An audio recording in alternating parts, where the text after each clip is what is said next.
E o ditador está prestes a esmagar o coração do rei das maldições, mas de repente, da fumaça, surge o honrado. Quer saber tudo que rolou em Jujutsu Kaisen 261 oficial? Vem comigo nesse vídeo que eu te falo tudo.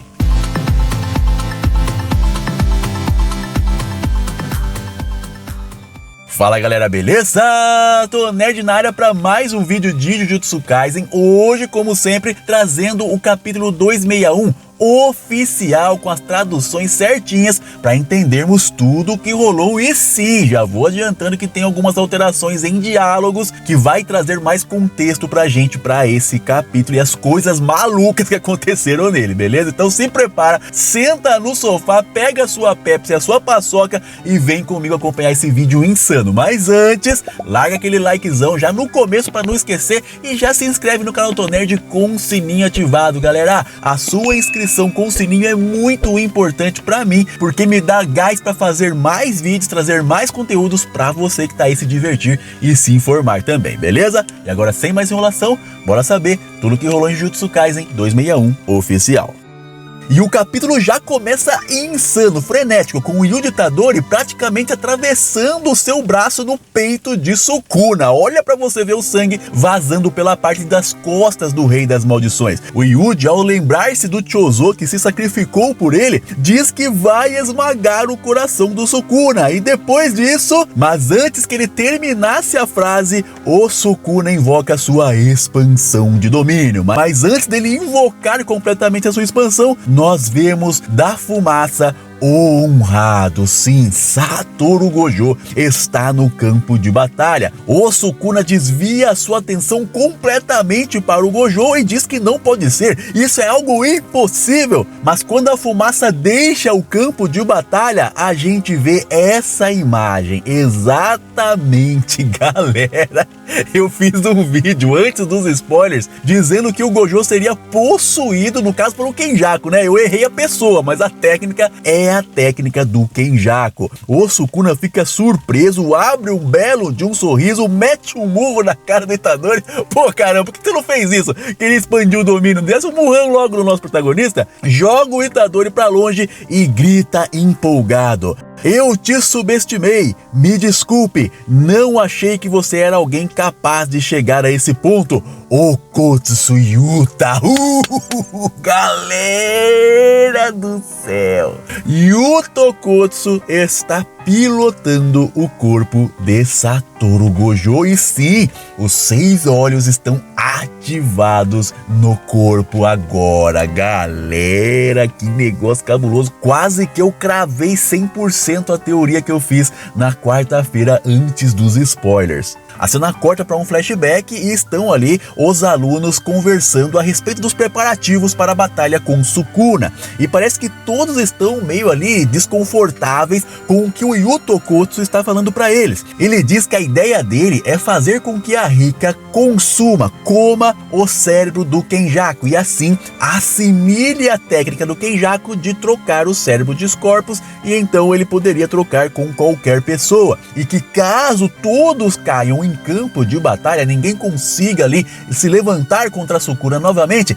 ele vai pegar o corpo de Satoru Gojo para poder finalizar o Sukuna. Galera do céu, o Yuta, realmente o Yuta sempre foi aquele cara meio depressivão, né? Mas agora o cara tá insano demais da conta. Olha a ideia do cara. A Maki fica descontente com a ideia, o Panda não entende nada, o Hakari fica assim pensando: caraca, cara, não sabia que você ia tão longe pra vencer o Sukuna, hein? E então o Kusakabe junto com a Shokoye tomam a frente. O Kusakabe pergunta se em vez de fazer isso, não é possível o Okotsu copiar o ilimitado de Satoru Gojo, a sua técnica inata? E aí ele diz que sim, o Okotsu pode copiar ali o ilimitado, mas sem o Rikugan, que são os 6 olhos, é praticamente impossível tirar extrair 100% da habilidade, da técnica igual o Gojo fazia. Então seria um Gojo nerfado, não é verdade? Sem os 6 olhos. Então seria uma técnica nerfada sem ter ali a possibilidade de usar os 6 olhos. O Kusakabe então pergunta se o Okotsu não pode copiar os 6 olhos também, daí resolveria o problema.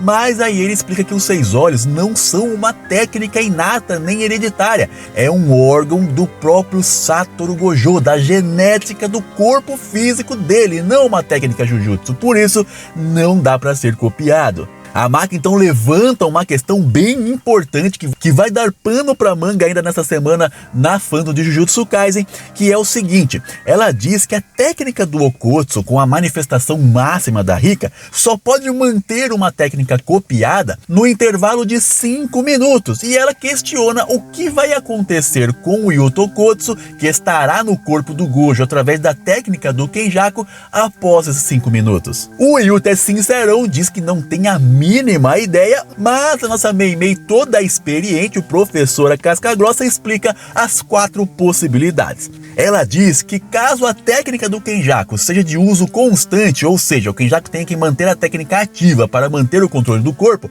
assim que acabar os 5 minutos, o Yuta vai cair duro no campo de batalha e nem a alma nem o corpo poderão ser salvos. Mas caso a técnica do Kenjaku seja uma técnica que ele precisa ativar de tempo em tempo, então o Yuta não vai morrer logo quando acabar os 5 minutos, mas assim que ele tiver que usar de novo a técnica para controlar o corpo, vai chegar a sua morte, ele não vai conseguir ativá-la. A terceira opção é que caso a técnica do Kenjaku seja de uso intermitente, ou seja, tem um prazo de validade para inspirar, ele usa ali para possuir o corpo e depois de 1 ano, por exemplo, ele tem que ativar de novo para aperfeiçoar esse controle, então o Yuta não vai morrer na hora, mas uma hora ou outra ele vai acabar morrendo. E a quarta possibilidade é caso a técnica do Kenjaku seja de uso único, e aí nesse caso o Yuta vai viver para sempre no corpo de Satoru Gojo, porque ela especula que assim que o Yuta passar para o corpo do Gojo, a técnica inata de copiar do Yuta vai ser apagada, deletada, e então o Yuta vai ter que se manter no corpo apenas com o ilimitado de Gojo e não terá acesso mais à sua técnica de copiar. Essas são as possibilidades jogadas na mesa, e agora resta saber o que vai acontecer após essa contagem regressiva terminar. O Yuta diz que sabe que essa é a última alternativa de todas, é o plano Z, é o plano Y. Então por isso, antes dele colocar esse plano em prática, ele vai tentar lutar com o Sukuna usando a sua expansão de domínio. E nós vimos, galera, que se não fosse o inútil do Megumi, o Yuta e o Yuji teriam vencido o Sukuna naquela ocasião. Era só o Yuta cortar a cabeça do Sukuna ao invés de cortar o seu braço, e era game over pro Rei das Maldições. Mas infelizmente, o fato de quererem salvar o Megumi está atrapalhando todo mundo e levando todos a morrer no campo de batalha. A Maki repreende o Yuta para ele não ficar falando bobagem, que não tá nada decidido ainda, e então o Yuta fala que está muito irritado, porque por mais que ele pense em vários planos alternativos, ele percebe que esse plano vai ter que ser colocado em prática. Ou seja, galera, até os xamãs estavam vendo que o Gojo ia cair no campo de batalha e ninguém ia tancar o Sukuna depois disso. O Kusakabe diz que esse plano é excelente, mas que é desumano. E o Yuta então eleva sua voz e diz: como assim desumano? Estamos lutando contra Ryomen Sukuna, o feiticeiro mais forte da história, certo? Se pudermos vencer, abandonando nossa humanidade, então não devemos hesitar. Tem tanto medo assim que eu vire um monstro. A Maki então vê o nervosismo do Yuta e diz que só estão preocupados com ele. Mas então ele dá o checkmate em todos os xamãs. Ele diz o seguinte: e o Gojo Sensei? Não se importam com o Gojo Sensei, hein? Eu, vocês, todos nós ficamos o tempo todo pressionando o Gojo a se tornar um monstro sozinho, não? Se o Gojo Sensei for, alguém vai ter que virar um monstro no lugar dele. E se ninguém aqui está disposto a isso, eu viro um monstro. Rapaz do céu, cara.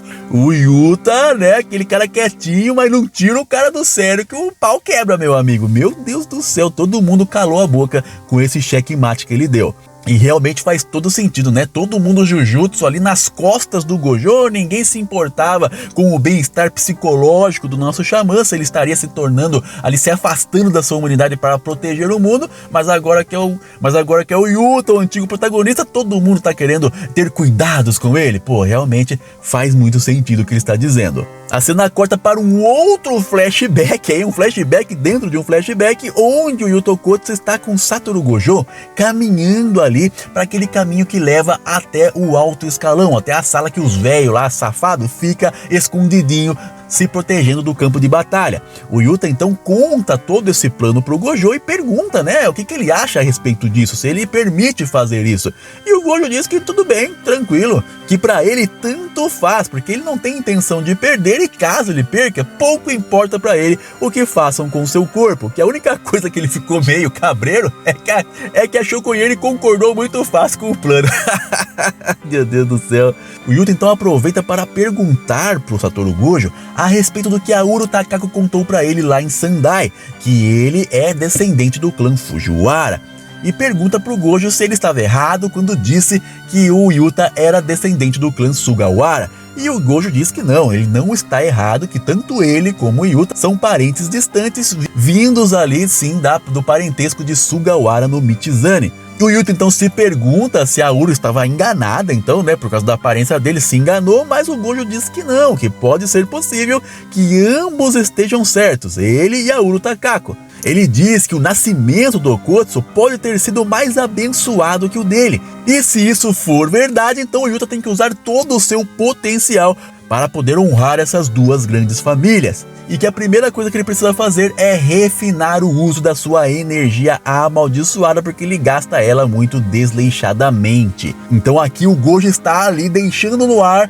que o Yuta pode ser uma fusão ali da família Sugawara com a família Fujiwara, galera, porque as duas famílias sempre foram inimigas, mas pode ser que a ramificação do Yuta tenha vindo de uma era que os dois estavam em paz, né, diferente da era do Satoru Gojo, que eles são grandes inimigos. Eles chegam ali na porta que dá acesso à sala do alto escalão e nós vemos que tá ali o Panda, o Inumaki e também a Maki Zenin esperando para poder ir lá e passar o cerol no CPF de todos esses velhos safados aí. Mas o Gojo diz que não, que é para eles irem embora. A partir dali não é um pedido de amigo, é uma ordem de um professor, porque ele não quer que seus alunos vejam um derramamento de sangue, especialmente quando ele sabe que isso não é a forma certa de se resolver as coisas, e que ele só está fazendo isso porque ele não quer que aquilo que aconteceu pós-Shibuya volte a acontecer novamente caso ele caia no campo de batalha. Então, com a morte desses velhos safados, o Gakuganji vai ser o líder máximo do mundo Jujutsu, e ele, diferente dos velhos safados, não vai deixar aquilo acontecer. E o que aconteceu em Shibuya? Todos os alunos do Gojo foram caçados, mas a Michiaga foi colocado um prêmio na cabeça do cara. Então, quer dizer, ele não quer que isso aconteça caso ele caia. Então ele quer limpar ali o alto escalão e deixar o Gakuganji na frente de todos. Ele manda mais uma vez eles voltarem, mas não, os quatro batem o pé e diz que não, que eles ficarão ali.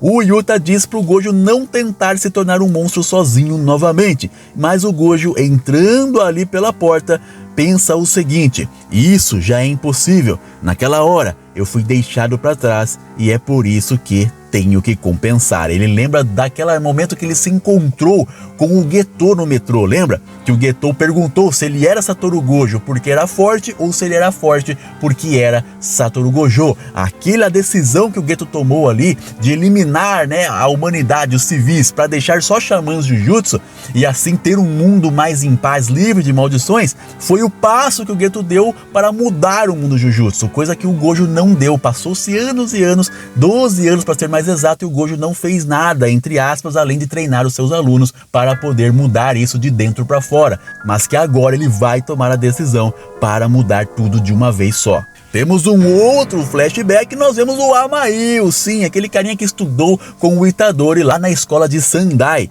E ele está mostrando a sua técnica inata. Ele diz não saber muito bem como a sua técnica funciona e qual a sua utilidade, mas é como se ele amplificasse o açúcar dentro dele e de alguma forma conseguisse emitir essa energia para fora do seu corpo. mas que quando ele faz isso ele fica muito exausto e não consegue mais ali, porque o nível de açúcar dele cai drasticamente. Até ele dá um exemplo do uso da sua técnica fazendo ali um pudim da sua mão do nada, cara. Um pudim brotou na mão do cara, parece magia. E o Itadori ali, contra todos os argumentos possíveis, eu não comi esse negócio de jeito nenhum, cara, mas o Itadori vai e mete a colherzona e fala, rapaz, docinho, docinho, hein? O Arata fica meio enojado, né? Fala, cara, você tá comendo isso aí, saiu dentro do cara, que negócio cabuloso. E aí ele então tem uma ideia, ela quer colocar o Amail na sua equipe médica no centro cirúrgico, porque ela acredita que ele possa ali alimentar o cérebro com altos níveis de glicose para que os xamãs machucados em campo de batalha possam manter a sua consciência e se manter vivos para que ela use a sua técnica inata, a sua energia reversa e assim então possa curá-los com mais facilidade. O Amail fica super feliz com a ideia, mas essa felicidade acaba quando ele chega no centro cirúrgico e vê ali de um lado Satoru Gojo todo costurado, morto, e do outro lado Yuta Okkotsu, que galera, tá só os pedaços, cara. Tipo, cataram capá lá no campo de batalha e levaram os pedaços do cara pra remontar. O Arata, ao ver o Yuta naquele estado, fica assim realmente sem palavras. Ele diz que a técnica dele parou ali o avanço dos ferimentos, né, os danos causados, mas que isso é impossível para ele. Curar o Yuta é impossível para ele, para qualquer médico Jujutsu e até mesmo para as habilidades de técnica reversa do próprio Yuta Okkotsu, galera. Realmente ali tá fora de cogitação a cura do corpo do Yuta. Coisa que eu não acho que faça muito sentido, porque o cara curou o corpo do Gojo, tá certo que tava costurado já, tudo bem, mas era só eu juntar a parte do cara ali, o cara curava o corpo, né? Mas tudo bem. Vamos em frente aí, depois quem sabe ter uma explicação melhor a respeito disso. O Yuta então dá um sorriso e fala pra ele que ele só está consciente por causa da ajuda da Rika-chan. Como eu tinha dito para vocês, que a Rika-chan, a energia dela seria ali de grande ajuda para manter o Yuta vivo, coisa que o Gojo não tinha, né? Um tanque reserva para poder chamar de seu, fala sério.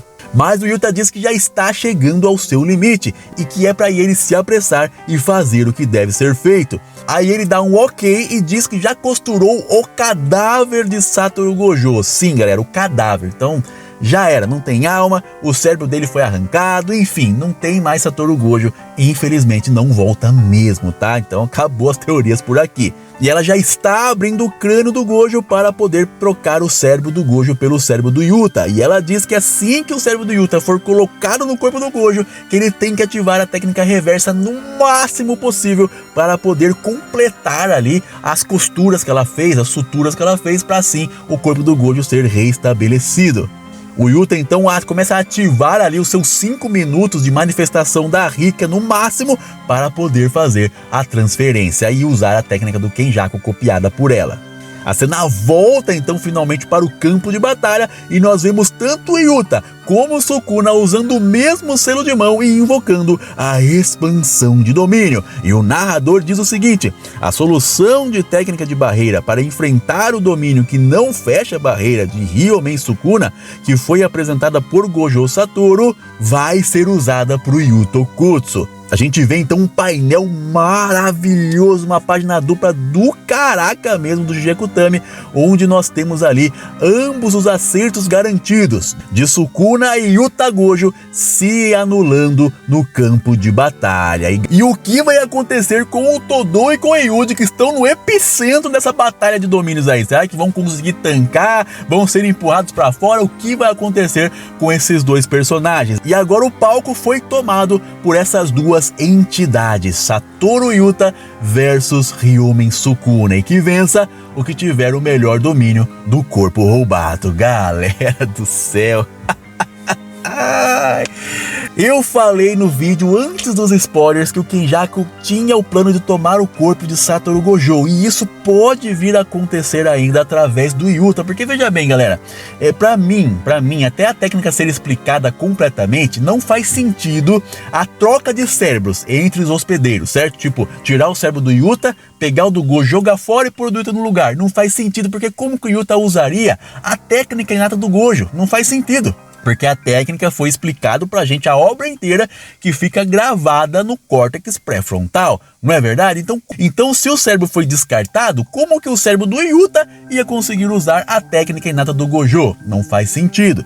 Então, como eu disse pra vocês já, eu acredito que não seja o cérebro inteiro, mas sim só aquela parte da frente, o lóbulo frontal, que é trocado. Porque eu já expliquei num vídeo que essa parte é a que comanda os movimentos motores do corpo, né? Segundo a ciência, se eu não me engano, é essa parte, tá? Se eu tiver errado, me corrija aqui embaixo. Então faria sentido trocar só essa parte para comandar o corpo, e assim então ele teria acesso às memórias, às lembranças, aos trejeitos e à técnica inata, porque o restante do cérebro continuaria sendo o cérebro de Satoru Gojo e só a parte que comanda o corpo que é trocada pela parte do Yuto Kotsu. Então eu acredito que seja assim, e se for assim, pode ter certeza que o Kenjaku de alguma forma vai dominar a Rika que comeu ele. A Rika não comeu o Kenjaku tá lá no barrigão da Rika lá.